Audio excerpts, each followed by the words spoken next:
All right, let's continue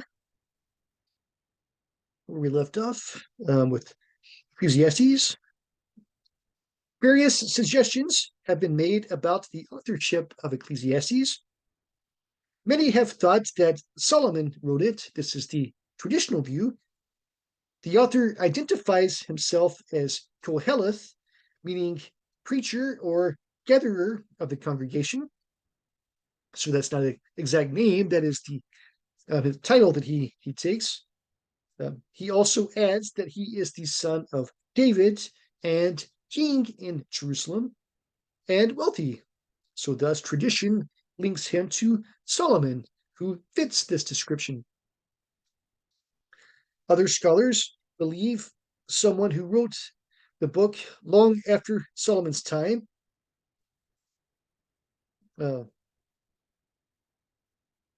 partially since some of the Hebrew language is late. I forgot to open the lecture. Okay, some of the Hebrew language is late.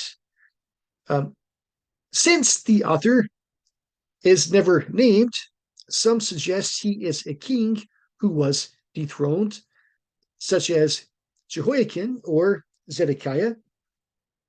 A few scholars believe the book is written with a perspective that tries to duplicate Solomon's attitude about life or to honor Solomon as the author without this being factually so. One of the first two options is probably correct. Neither suggestion gives Ecclesiastes a specific setting, so Ecclesiastes must be interpreted as general statements on the meaning of life.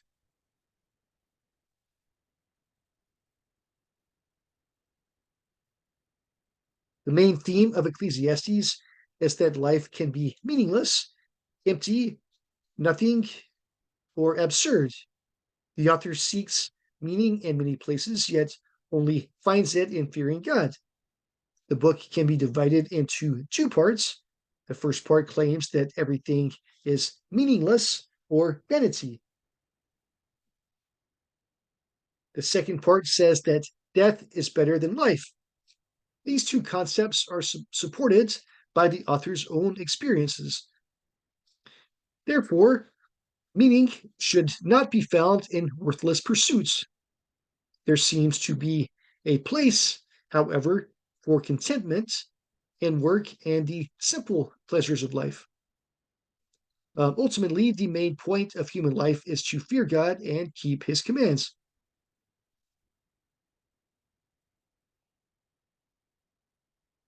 All right, let's start with Ecclesiastes 1 through 6. All is vanity. Chapter 1 presents the book's first major idea.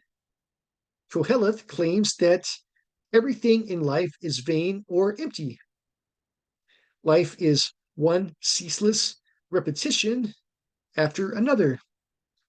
To establish his credentials and information, Koheleth claims that he was once king of Jerusalem and that he decided to explore all that has been done under heaven. Since he was the wisest man in Jerusalem, he thought himself capable of attempting this task.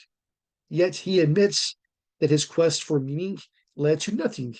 He sought meaning in a variety of places, in pleasure, in considering wisdom and folly, and in hard work.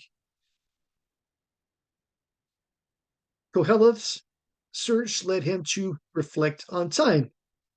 Life has its seasons and its aging process. Joy and sorrow come and go, and there is no human control over them. Given the partial but not full understanding of eternity God has given people, people can only fear God, enjoy life, and wait for judgment. In considering justice and religion, he found that oppression abounds and life seems unjust. Vows must be kept so God does not get angry. Only fearing Yahweh matters. Wealth is especially meaningless. Money never satisfies, for those who have money find that expenses rise with their income, leading to worry about possessions. Koheleth notes other evils that bother him. Given all these wrongs, how can life have any meaning? Let's look at Ecclesiastes 7 through 12. Death is better. In Koheleth's mind, life consists of preparing to die. People should learn to mourn, to prefer sorrow over laughter, and to forget the past. Most of all, they should gain wisdom that will balance their lives. A wise person obeys the king, yet realizes that those in authority are often unjust. Wise people fear God and enjoy life, recognizing the limits of their knowledge. Wisdom balances the harsh realities of life with its fleeting joys. Koheleth concludes with some final observations on life's significance. While he recommends enjoying life, we should also remember that life is futile and God will judge everyone. We should also remember God before it is too late, since old age will come soon. All opportunities to serve God will end when the body dies and returns to dust. He advises everyone to serve God and keep the commandments. The person who accepts this advice will live carefully and thoughtfully, and that person's death will be better than his or her life. Okay, let's turn to the conclusion. Without question, Ecclesiastes offers a sometimes depressing worldview. Futility and emptiness seem to overwhelm joy and success in Koheleth's mind. This perspective is necessary, however, for readers of the whole Old Testament to grasp how to find meaning in life. While Proverbs shows the blessings of fearing God, the danger of this approach is that readers may seek the blessings and forget about respect for Yahweh. Ecclesiastes works in the opposite way, arguing that blessings are meaningless on their own. Only fearing God and preparing for judgment matter. Ecclesiastes teaches us to search for meaning in the proper places. Only God can give lasting meaning, and then only after death.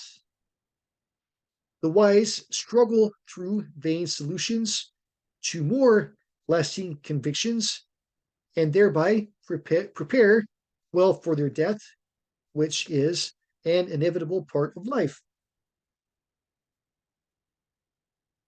All right, now we turn to chapter 18, Lamentations, how to mourn national tragedies. All right, the plot.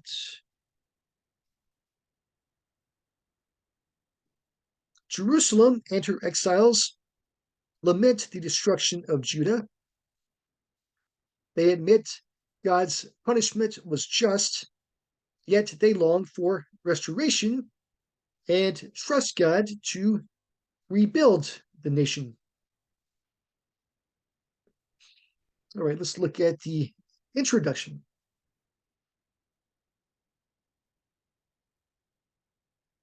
Lamentations offers statements about Jerusalem's destruction, the most serious, horrible event ever to occur in Israel's history. Jerusalem's fall leaves the Israelites homeless, seeming to revoke God's promises of a land. Further, it leaves the people without a temple, the symbol of God's presence among them. Obviously, they felt hopeless and utterly discouraged, even forsaken by God. Lamentations never names an author. Tradition has linked it to Jeremiah, but this possibility cannot be confirmed. It is best to consider the book anonymous. The background of the book is Jerusalem's destruction. In the Hebrew canon, Lamentations is the first of a series of books about the exile. Its role is to announce the exile. It is written in poetry, largely in acrostic poetry, with most verses using successive letters of the Hebrew alphabet. There are 5 poems, which consist of a series of national laments. The speaker mourns the past, yet eventually asks God to heal the situation. National disasters force people to face reality. Israel must consider its relationship to God after its fall. The people have a choice that may determine the nation's future, whether to blame God for their defeat or to admit their sin and trust God for restoration. All right, we will turn to Lamentations 1, Jerusalem's sorrow. Poets often give human characteristics to non-living things. In Lamentations' opening poem, Jerusalem comes to life, appearing as a lonely woman, perhaps a widow who has lost her children. Jerusalem's pain comes from Babylon's victory. Her children are exiles in many nations. Her roads are empty, and her worship services have ceased. All the glory she once knew is gone, and she serves foreign masters. In one tightly packed verse after another, the poet describes the city's pain. A second speaker reveals that Jerusalem's sins brought her downfall and caused Babylon's oppression. Still, Jerusalem hopes for renewal and asks that God end the exile by defeating her enemies. All right, let's look at Lamentations 2, Yahweh's justifiable wrath. Part 1. God has poured out tremendous destruction on Israel, reversing past blessings. Zion was a favored place once, but not any longer. Jerusalem has experienced the day of Yahweh, just as the prophets warned.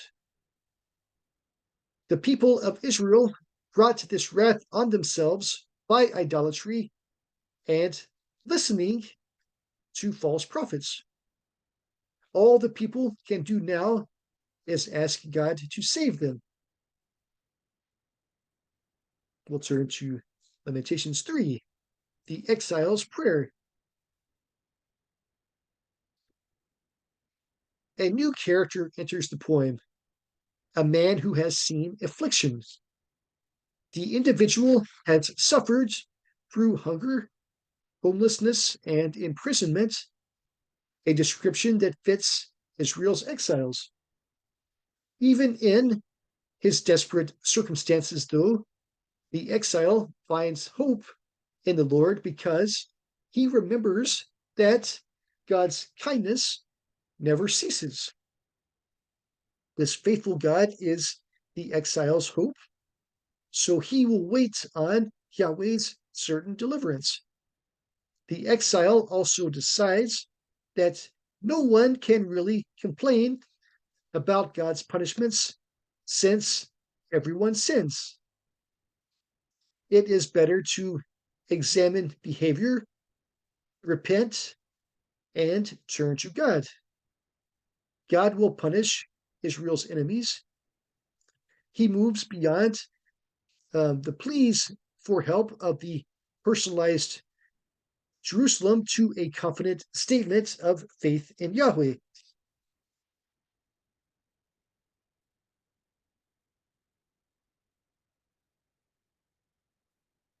All right, we'll turn to Lamentations 4. Yahweh's justifiable wrath, part 2. The fourth poem largely agrees with the second one, yet it offers more definite reasons for Jerusalem's downfall. God has devastated the land because of wicked prophets and sinful priests. Israel also fell because old enemies like Edom helped Babylon. Again, the nation can only hope in God's punishment for its enemies. We'll turn to Lamentations 5. Israel's final plea. One last time, the people ask God for help. The whole nation speaks using plural pronouns, we and us. Israel begs God to remember them and see their shame. Perhaps now God will no longer forsake them. They hope they can be restored to their former glory. And the conclusion. Lamentations instructs the nation to receive forgiveness. Honesty is important, and sins must be confessed. God must be sought, since no one else can deliver them from exile. God must be trusted, as his faithfulness never ends. Thus, all repentant sinners can count on God's mercy and forgiveness. Okay, we finished the books we were going to cover today, and we still have a fair amount of time left. And I've also given you probably a little longer primary text than usual. So I'll take the time to read through this primary text. Lamentations chapter 2 gives you a sample of Lamentations, what this book is like, and how the people of Israel expressed their grief, or the author expresses grief over the destruction of Israel through this poetic form. Okay, so we'll go ahead and read Lamentations chapter 2. How the Lord has covered daughter Zion with the cloud of his anger. He has hurled down the splendor of Israel from heaven to earth. He has not remembered his footstool in the day of his anger. Without pity, the Lord has swallowed up all the dwellings of Jacob. In his wrath, he has torn down the strongholds of daughter Judah. He has brought her kingdom and its princes down to the ground in dishonor. In fierce anger, he has cut off every horn of Israel. He has withdrawn his right hand at the approach of the enemy. He has burned in Jacob like a flaming fire that consumes everything around it. Like an enemy, he has strung his bow. His right hand is ready. Like a foe, he has slain all who were pleasing to the eye. He has poured out his wrath like fire on the tent of daughter Zion. The Lord is like an enemy. He has swallowed up Israel. He has swallowed up all her palaces and destroyed her strongholds. He has multiplied mourning and lamentation for daughter Judah. He has laid waste his dwelling like a garden. He has destroyed his place of meeting. The Lord has made Zion forget her appointed festivals and her Sabbaths. In his fierce anger, he has spurned both king and priest. The Lord has rejected his altar and abandoned his sanctuary. He has given the walls of her palaces into the hands of the enemy.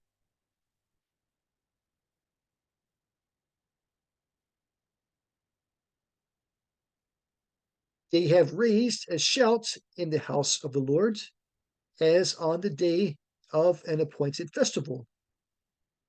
The Lord determined to tear down the wall around daughter Zion. He stretched out a measuring line and did not withhold his hand from destroying. He made ramparts and walls lament. Together they wasted away. Her gates have sunk into the ground. Their bars he has broken and destroyed. Her king and her princes are exiled among the nations. The law is no more, and her prophets no longer find visions from the Lord.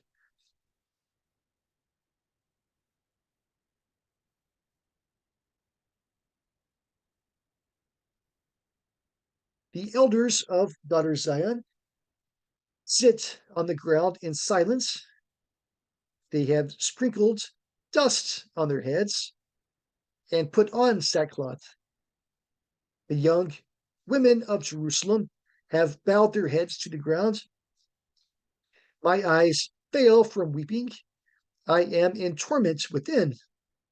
My heart is poured out on the ground because my people are destroyed, because children and infants faint in the streets of the city. They say to their mothers, "Where is bread and wine?" As they faint like the wounded in the streets of the city.